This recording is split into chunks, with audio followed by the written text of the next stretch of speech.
అండి అందరికి. Welcome to day 15. అందరికి హెల్దీగా ఫ్యాట్స్ ఎలా తీసుకోవాలో అర్థమైంది అనుకుంటున్నా.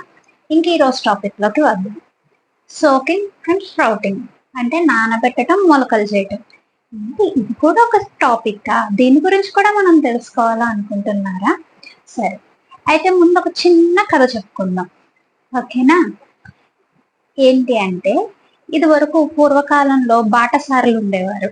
ఒక చోట నుంచి ఒక చోటకి నడుచుకుంటూ వెళ్ళేవారు. ఎందుకంటే అప్పట్లో ఇంత వెహికల్స్, ఇంత రోడ్స్, హోటల్స్ అవేమి ఉండేవి కాదు.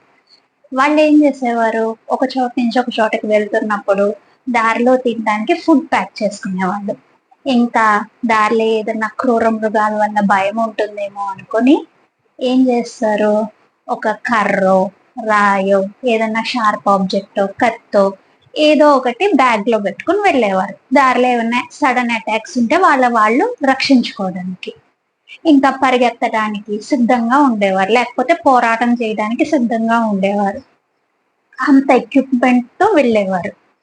ఒక మనిషి తనని తాను రక్షించుకోవటానికి ఇంత రక్షా వలయం ఏర్పరచుకున్నాడు. మరి మొక్కలు, చెట్లు అదేంటండి, వాటికి ఏం అవసరం అనుకుంటున్నారా? మరి వాటి దగ్గర కూడా చాలా సంపద ఉంది కదా, పోషక సంపద. ఫ్రూట్స్, వెజిటేబుల్స్, తృణధాన్యాలు, ఇవన్నీ వాటి సంపద కదా. వాటిని ఎవరు దోచుకుంటారు? ఎందుకు లేరండి, రోజు వాటికి దొంగల బెడద ఉంది కదా. పురుగు, పుట్ర, చీమలు, పురుగులు ఇవన్నీ ఎప్పటికప్పుడు అటాక్ చేస్తూనే ఉంటాయి కదా. మరి వాటిని వాటి ఎలా రక్షించుకుంటాయి కదా. సో నేచర్ కూడా వాటికి ఒక సెల్ఫ్ డిఫెన్స్ సిస్టమ్ ఏర్పాటు చేసింది. వాటినే యాంటీ న్యూట్రియంట్స్ అంటారు. అవి ఏం చేస్తాయి అంటే, ఒక పండును కానీ, కూరను కానీ, తృణధాన్యం కానీ దేన్నన్నా దాని చుట్టూ ఒక యాంటీ న్యూట్రియంట్ లేయర్ ని ఫామ్ చేస్తాయి, ఒక గట్టి పొరని ఫామ్ చేస్తాయి. అదే మనం తొక్క అంటాం కదా, దేనిపైన ఉండే తొక్కది, లేకపోతే గట్టిగా ఒక మందంగా ఒక లేయర్ ఉంటుంది. అదేం చేస్తుంది, దాంట్లో ఉన్న న్యూట్రియంట్స్ లాక్ చేస్తుంది. ఇంకా ఏదన్నా కూడా పురుగు కానీ, చీమలు కానీ అలాంటివి దాన్ని తిన్నప్పుడు వాటిని అరగనివ్వకుండా చేస్తుంది. ఒకవేళ ఎక్కువ తినలేని విధంగా చేస్తుంది అనమాట. అది ఆ యాంటీ న్యూట్రియంట్ ఒక గుణం అనమాట. మరి ఈ తెలివైన పురుగులు, చీమలు ఏం చేస్తాయి, వాటికి ఒక సన్న కన్నం పెడతాయి. ఒక్కొక్కసారి ఆ కన్నం కూడా మనకు కనిపించదు, అంత సన్న కన్నం పెట్టి లోపలికి దూరతాయి. దూరి లోపల నుంచి తింటూ బయటకు వస్తాయి. అంతేనా? ఎందుకంటే వాటికి తెలుసు ఆ పైది తింటే వాటికి అరగదు, అవి చచ్చిపోతాయి అని. అందుకని లోపల నుంచి తినుకుంటూ బయటకు వస్తాయి, లోపల డొల్ల చేసుకుంటూ. సో ఆ పై పొరని తినటం వల్ల సేమ్ మనకి కూడా అలాగే కొన్ని ఇబ్బందులు వస్తాయి.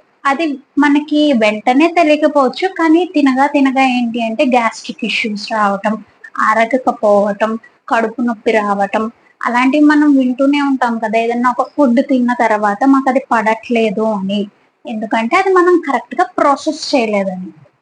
సో ఈ కథ ద్వారా మనకి ఏం అర్థమైంది, నేచర్ ఒక ప్రోగ్రామింగ్ చేసుకుని దాంట్లోని న్యూట్రియంట్స్ ని అది లాక్ చేసుకుంటుంది. చీమలు, పురుగులు ఏం చేస్తున్నాయి, ఆ మాస్టర్ కోడ్ ని బ్రేక్ చేసి లోపలికి వెళ్ళి వాటిని తినేస్తున్నాయి. మరి మనం తినాలంటే ఆ మాస్టర్ కోడ్ ని ఎలా బ్రేక్ చేయటం, అదే నానబెట్టడం, మొలకలు చేయటం.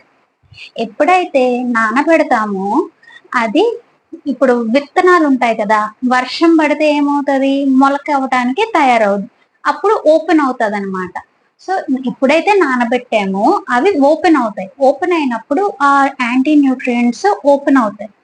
సో మనకి అది తిన్నప్పుడు, నానబెట్టినవి తిన్నప్పుడు అది అరుగుదలకు కానీ, పోషకాలు మనకి అందివ్వటంలో కానీ ఎక్కువ హెల్ప్ చేస్తుంది అనమాట.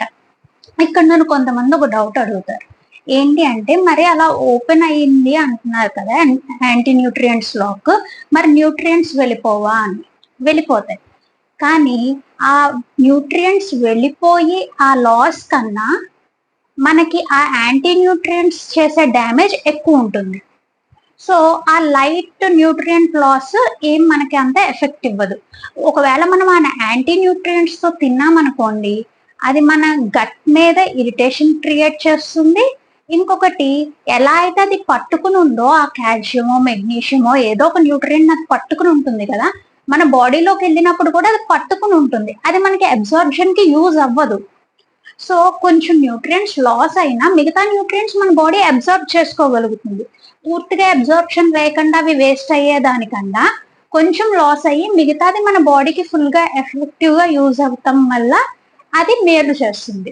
సో ఈ నానబెట్టడం మొలక చేయటం వల్ల దాంట్లో ఉన్న గుణాలు ఎన్హాన్స్ అవుతాయి.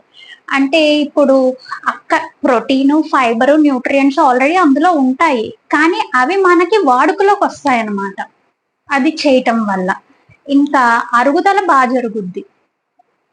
సో దీన్ని బట్టి ఈ రోజు నుంచి ఎలాంటివి నానబెట్టుకోవాలి, ప్రతిది బియ్యం, మిల్లెట్స్, కందిపప్పు, పెసరపప్పు, శనగపప్పు, ఇలా ప్రతిది నానబెట్టుకుని వండుకోవాల్సిందే.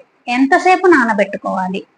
బియ్యం లాంటిది 4 to 6 hours, millets, brown rice లాంటివి అయితే 6 to 8 hours, పెసలు, శనగలు లాంటివి 8 to 10 hours నానబెట్టుకోవాలి. ఇంకా రాజ్మా లాంటివి చాలా హార్డ్ ఫుడ్స్ ఉంటాయి, అలాంటివి అయితే 10 hours పైనే నానబెట్టుకోవాలి. ఓకే, ఎలా నానబెట్టుకోవాలి? మనం వేసిన గిన్నె కరెక్ట్ గా దాని వరకు కాకుండా కొంచెం ఎక్కువ నీళ్ళల్లో నానబెట్టుకోవాలి. ఈ నానబెట్టుకుని చేసేటప్పుడు ఒక చిన్న చిన్న జాగ్రత్తలు ఒకటి పాటించాలి. ఏంటి అంటే నానబెట్టిన నీళ్లతో వండకూడదు. ఇప్పుడు కొంతమంది నానబెట్టేసి ఆ నీళ్లతో వండేస్తారు. అలా చేయకూడదు, ఎందుకంటే ఆ యాంటీ న్యూట్రియంట్స్ అనేవి అందులోకి రిలీజ్ అయి ఉంటాయి. సో దాంతో వండేస్తే మళ్ళా వాటిని మనం తింటున్నట్టే. నానబెట్టిన తర్వాత వాటిని బాగా వాష్ చేసి ఫ్రెష్ వాటర్ వేసుకుని మీరు వండుకోవాల్సి ఉంటుంది. ఇంకొకటి, మొలకలు చేసుకుంటారు. మొలకలు చేసుకున్నప్పుడు కూడా వాష్ చేసి మేము ఫ్రెష్ గానే కంటైనర్ లో వేసాము అని డైరెక్ట్ గా తింటూ ఉంటారు కొంతమంది.